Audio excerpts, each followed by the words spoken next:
ओम श्री गम गणपतिये नमः। श्री कृष्णाय नमः। आज मैं आपको आषाढ़ मास महात्म्य के 24वें अध्याय की कथा सुना रही हूँ। शुकदेव जी कहते हैं, हे राजा परीक्षित, एक समय सरस्वती नदी के किनारे सभी ऋषि लोग बैठे हुए ब्रह्म का विचार कर रहे थे। तब वहाँ उन लोगों में इस बात को लेकर शंका उत्पन्न हो गई कि ब्रह्मा, विष्णु और महेश में सबसे बड़ा कौन है। किसी ने शंकर जी को श्रेष्ठ कहा। तब इसकी जांच के लिए उन सब ऋषियों ने श्री भृगु जी को भेजा। सबसे पहले वह अपने पिता ब्रह्मा जी की सभा में आए, उनके गुणों की परीक्षा करने के लिए। ना तो उन्होंने उन्हें नमस्कार किया और ना ही उनकी स्तुति ही की, बल्कि स्वयं आसन पर जा बैठे। ब्रह्मा जी यह सोचकर कि इसने मेरा बड़ा अपमान किया है, बहुत क्रोधित हो गए। किंतु फिर ब्रह्मा जी ने सोचा, कोई बात नहीं, यह मेरा ही पुत्र है। ऐसा मानकर अपने क्रोध को उन्होंने शांत किया। जब ब्रह्मा जी का ऐसा व्यवहार भृगु जी ने देखा, तब उन्होंने कुछ भी नहीं कहा और वहां से उठकर सीधा कैलाश पर्वत पर भगवान शिव के पास पहुंचे।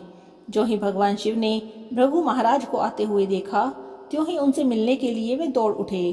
परंतु भृगु महाराज ने कहा, तुम चिता की भस्म शरीर में लगाकर कर्म धर्म को छोड़कर अशुभ रूप बनाए रहते हो, अतः तुम मुझसे दूर ही रहो, मुझे छूना मत। इस पर शंकर जी ने त्रिशूल उठाकर उन्हें मारना चाहा। इस अनर्थ को देखकर पार्वती जी उनके चरणों में गिर पड़ी और बोली, हे नाथ, ऐसा मत कीजिए, ऐसा अनर्थ मत कीजिए। इस प्रकार भगवान शिव के क्रोध से भी बचकर भृगु जी विष्णु लोक को गए। वहां उन्होंने देखा कि भगवान विष्णु योग निद्रा में है और माता लक्ष्मी चरण दबा रही है। भगवान विष्णु को सोता हुआ देखकर भृगु जी ने उनकी छाती में जोर से एक लात मारी। उस लात के लगते ही भगवान विष्णु की निद्रा टूट गई और वे उठ खड़े हुए। उसके बाद उन्होंने भृगु महाराज को साष्टांग दंडवत कर प्रणाम किया और कहने लगे, आइए महाराज, विराजिए। आप जो यहाँ पर पधारे हैं, मुझे कुछ पता नहीं लगा, आप मेरे इस अपराध को क्षमा करें।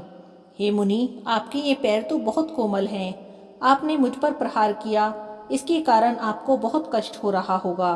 और ऐसा कहकर वे उनके पैरों को दबाने लगे और कहने लगे कि ये चरण तो बड़े बड़े तीर्थों में घूमे हुए हैं, तीर्थों को भी शुद्ध करने वाले हैं। अब इनके धोवन से तीनों लोग सहित मुझे और मेरे साथ रहने वालों को शुद्ध करें। आज मैं आपके चरण द्वारा सब पापों से मुक्त हो गया। जहाँ आपका चरण चिन्ह पड़ा है, उस छाती में आज से लक्ष्मी जी वास किया करेंगी। हे परीक्षित, ऐसी कोमल और नरम वाणी भगवान के मुख से सुनकर भृगु जी की आंखें प्रेम के आंसुओं से डबा गई और कंठ गदगद हो गया। उन्हें इतनी प्रसन्नता हुई कि वह कुछ बोल भी नहीं पा रहे थे। तब वहां से विदा होकर भृगु जी उस स्थान पर आए जहां सरस्वती नदी के किनारे सब ऋषिगण बैठे हुए थे। तब उन्होंने तीनों देवों के बर्ताव का वहां पर स्पष्ट वर्णन किया। भृगु जी के मुख से भगवान विष्णु की सहनशीलता का वर्णन सुनकर उन ऋषियों की सब शंका दूर हो गई और वे लोग यह जानकर कि महान अपराध के समय में भी निर्विकार रहने वाले विष्णु भगवान हैं, उन्हीं को उन सब लोगों ने बड़ा माना।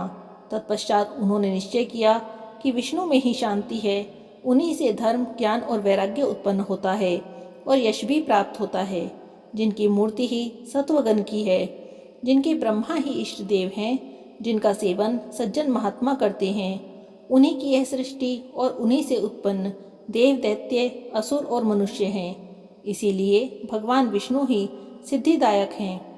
हे राजन, ऐसा निश्चय कर वे सभी ऋषिगण उसी सरस्वती नदी के तट पर उनके चरणों का ध्यान करके उन्हीं में लीन हो गए। बोली श्री विष्णु भगवान की जय। हरे कृष्णा, राधे राधे।